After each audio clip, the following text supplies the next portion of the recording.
और ये हमारी मांगे तो किसान को जो होते हैं उन्हें मिलना चाहिए। जो मैदान बता रहे हैं उसके लिए आगे रैली की गई थी। लोगों की सब्सिडी नहीं आ रही है, हमारे किसानों की सब्सिडी नहीं आ रही है। हमारे किसानों ने विवश के अपने धान अपने गाँव छोड़कर मैदान में भागना पड़ रहा है इन नेताओं की वजह से। यहाँ से बात करता हूँ, क्या कुछ होने लगा है? देखिए किसानों का मामला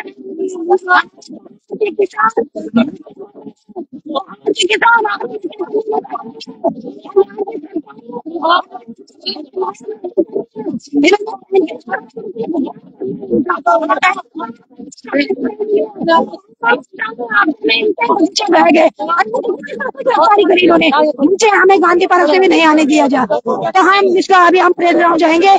हम तब तक नहीं हटेंगे जब तक हमारा 35,000 भुगतान नहीं करेंगे।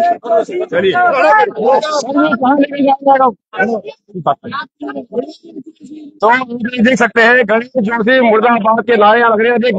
ठीक है गाड़ी यहाँ पर पुलिस की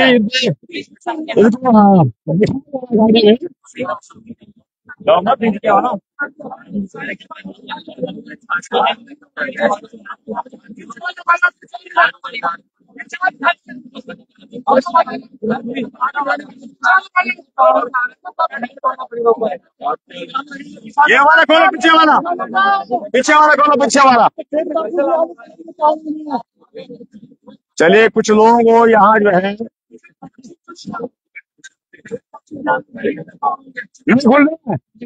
खुल रहा बताओ भाई साहब कहाँ जा रहे, क्या दी मांग आप? ये हम जो है से आ रखे परमिशन का है, हमने अपने जेब से पैसा लगाया। हमारी जो सरकार किसान हमारा पान को झूठ बोल ना कमीशन बन रहा है भाई। आप इसी में शामिल थे? क्या है फिर आपकी क्या कहना चाहिए? उद्यान विभाग का उन्होंने भत्ता बिठा दिया उद्यान मंत्री उत्तराखंड सरकार ने। किसानों को सब्सिडी नहीं, किसानों को बर्बाद कर दिया। उसी के लिए वहाँ पर आए और हम लोगों ने सुबह से कार्यक्रम चल रहा, हम धरने पर बैठे थे। अब यहाँ पर उन्होंने पुलिस ने उठा दिया, लेकिन हमारी मांग है कुछ वैसी नहीं। हमारी मांग है कि उद्यान चलिए, आप देख रहे हैं क्या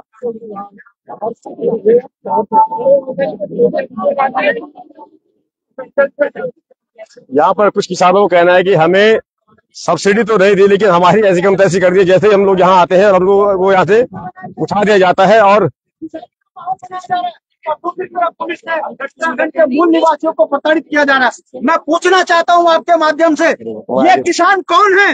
ये यहाँ के मूल निवासी हैं जो उत्तराखंड में अपने अधिकारों के लिए लड़ रहे हैं। जब सरकारें गांव में नहीं सुनती तो शहरों में आकर सरकार को जगाने का काम ये कर रही है। मगर आप देख लीजिए, एक तरफ रजत जयंती, ढाका डामी हजारों करोड़ रुपए खर्च कर अपना चेहरा चमकाने की बात करते हैं, और दूसरी तरफ आप देख लीजिए लोकतंत्र की हत्या, पुलिस के दम पर आवाज दबाया जा रहा है। एक तरफ स्वास्थ्य सेवाएं पहाड़ पे सही हो, इसके लिए पैदल यात्राएं कर रहे हैं, तो देवप्रयाग के अंदर पानी के लिए सड़कों पे लोग हैं। अगर आप देख लीजिएगा, न तो किसान को न्याय मिल रहा है, या गरीब को व्यवस्था मिल रही है, तो तानाशाही। सर जैसे वहाँ से आए तुरंत यहाँ पे जो है गिरफ्तार कर लिया गया। ये 5 या 10 मिनट यहाँ पे बैठना चाहते हैं, ऐसे क्यों अभी तुरंत गिरफ्तार कर लिया गया? ये धामी जी डरे हुए हैं। ये 2 तारीख को नौटंकी कर रहे हैं कि राज्य के अंदर हम खुशहाली और रजत जयंती मनाएंगे, और दूसरी तरफ आप देख लीजिए, यहाँ पर लोकतांत्रिक तरीके से इनका आना होना और तुरंत पुलिस के द्वारा जबरन पकड़ के जेल डाल देना, ये बताता है कि तानाशाही की सीमाएं भाजपा लाद चुकी है। मैं आपके माध्यम से पूछना चाहता हूँ, ये बच्चे जिन्हें पुलिस ने गिरफ्तार किया, ये कौन है? ये तमाम वो सनातनी बच्चे हैं जिनके माँ बापों ने भारतीय जनता पार्टी को वोट देकर अपने अधिकारों को सुरक्षित करने की बात कही। मगर आज भाजपा हिंदू मुस्लिम के साथ साथ अब सनातनी बच्चों के भी हक को छीन रही है। ये तमाम किसानी पहाड़ के मूल निवासी हैं जो कह रहे हैं कि जो हमारी खेतियां हैं वो खराब हो रही है, हमारे सेब के बगान के नाम पर जो है गणेश जोशी ने पैसा लूटा है, इसकी जांच हो जाए और कार्रवाई हो। नहीं, अगर बिना सुने ऐसे गिरफ्तार किया जा रहा है तो क्या मांगे पूरी होगी, लगता है आपको? आपको लगता है कि भाजपा के शासनकाल में, अरे आप आंदोलन करो तो मुकदमे, आप आवाज उठाओ तो जेल। ये भाजपा का असली चेहरा है, ये तानाशाही पार्टी है। नफरती चिंटू उत्तराखंड में सत्ता में बैठ चुके हैं, अब इनसे सत्ता संभल नहीं रही है, इसलिए पुलिस को आगे करके उत्तराखंड में लोकतंत्र की आवाज को दबा रहे हैं। इससे बड़ा उदाहरण नहीं हो सकता कि मात्र 100-150 लड़के और कम से कम 500-600 पुलिस ये बताती है कि धामी डरे हुए हैं, और 9 नवंबर को धामी जी के को उत्तराखंड की जनता सबक जरूर सिखाएगी। मुझे लगता है 27 में परिवर्तन होगा निश्चित रूप से। देखिए यहाँ पर तो चलिए साथियों, आपने देखा कि किस प्रकार से यहाँ पे किसान अपने हक के लिए पहुंचते हैं, और उनका इरादा था कि हमने जो है गणेश जोशी की आवाज पे घेराव करना है, लेकिन जैसे वो लोग यहाँ पहुंचते हैं उनको पुलिस उठाकर देकर चली जाती है।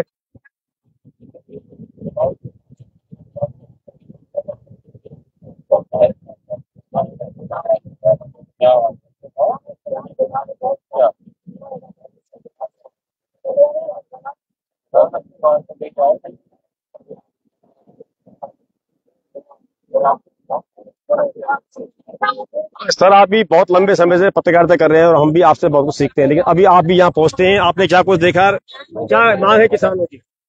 किसानों की मांग देखिए क्या है कि लंबे समय से किसान जो है आंदोलनरत है, और पहाड़ का किसान तो खासकर बहुत ही कड़ी मेहनत भी करता है, लेकिन उनके पास साधनों की कमी है। जो कुछ छूट मिलती है सरकार की तरफ से, वो छूट भी अगर नहीं मिलती तो ये बड़ी विडंबना की बात है कि खासकर जो किसान है, किसान ही अन्नदाता है। कहने को तो ये चला आ रहा है कि भाई अन्नदाता है और इसका मान सम्मान होना चाहिए, जय जवान जय किसान का नारा भी दिया जाता है, लेकिन ये सब अब किताबी बातें हो रही हैं। ये लग रहा है कि जिस तरीके से किसान आज देहरादून पहुंचे हैं, दूर दूर से पहुंचे हैं देहरादून में, तो ये ऐसे तो आए नहीं है या मौज मस्ती के लिए आए हैं, अपनी समस्याओं को लेकर आए थे, और पहले भी ये कई बार मिल चुके हैं माननीय मंत्री गणेश जोशी जी से, लेकिन जोशी जी ने इनकी बात को अनदेखा किया, अनसुना किया। तो आज ये आंदोलन को लेकर जैसे प्रदर्शन कर रहे थे, तो यहाँ से इनकी गिरफ्तारियां हुई हैं, और गिरफ्तारी होने के बाद में इनको पुलिस लाइन ले जाया जाएगा, उसके बाद छोड़ दिया जाएगा। लेकिन अभी जो मेरी जानकारी में आया है वो ये आया है कि ये कह रहे हैं कि हम इसको आर पार की लड़ाई लड़ेंगे, जब तक हमारी मांगे नहीं सुनी जाएंगी, मानी नहीं जाएंगी, तब तक हम देहरादून में किसी भी एक ऐसे स्थान पर धरना प्रदर्शन करेंगे। वो अनिश्चितकालीन धरना प्रदर्शन होगा। इस तरीके की जो मेरे पास जानकारी है वो ये है और मेरा मानना यही है कि भाई जो भी समस्या है, चाहे वो कोई मंत्री हो, चाहे मुख्यमंत्री हो, सूबे के कोई आला अधिकारी हो, जो भी हो, वो कम से कम पहाड़ के लोगों की जो समस्या है उनको कम से कम एड्रेस तो करने का काम करे। जो समस्याएं आ रही हैं उनका कहीं ना कहीं निराकरण होना चाहिए, ये मेरा अपना मानना है। बाकी तो सरकार जानती है क्या वो कर रही है, क्या नहीं कर रही है, लेकिन लोग आज भी दुखी हैं। 21वीं सदी के बावजूद भी सड़कों पर अगर लोग हैं तो जाहिर सी बात है कि कहीं ना कहीं तो असंतुष्ट हैं लोग। जो सेवाएं दी जा रही हैं वो पूरे तरीके से धरातल पर नहीं उतर पा रही है।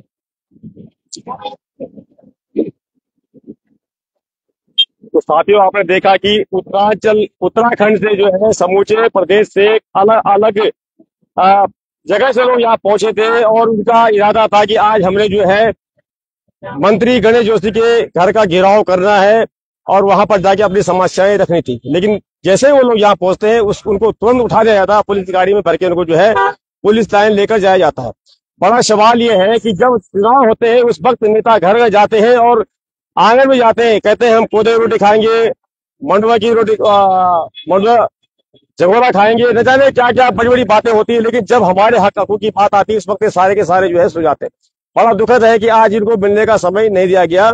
और आज आप देख रहे हैं, भले ही सरकार कह रही है स्त्री अन्न, लेकिन किसान का कितना दुखी है मैंने आप जानते हैं। उत्तराखंड में आपदाओं के आने के बाद में आज किसान पहले ही आपदा की मार झेल रहा है, उसके बाद जो उनको मिलना था वो बता रहे हैं कि वो हम अपने हक की लड़ाई, अपने हकों की बात करने वहां जा रहे थे, लेकिन उठा दिया गया।